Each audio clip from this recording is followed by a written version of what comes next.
ஆசைகளில் நீராட்டும் எனக்கும் உனக்கும் இருக்கும் நெருக்கம்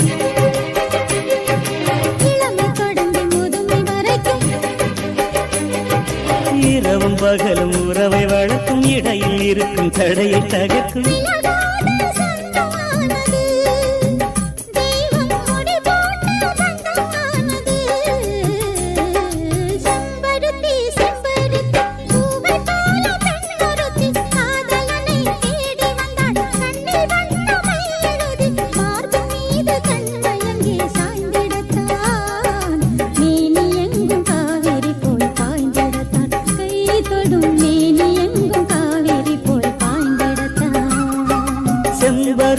செம்பருத்தி பூவை போல பெண்ணொருத்தி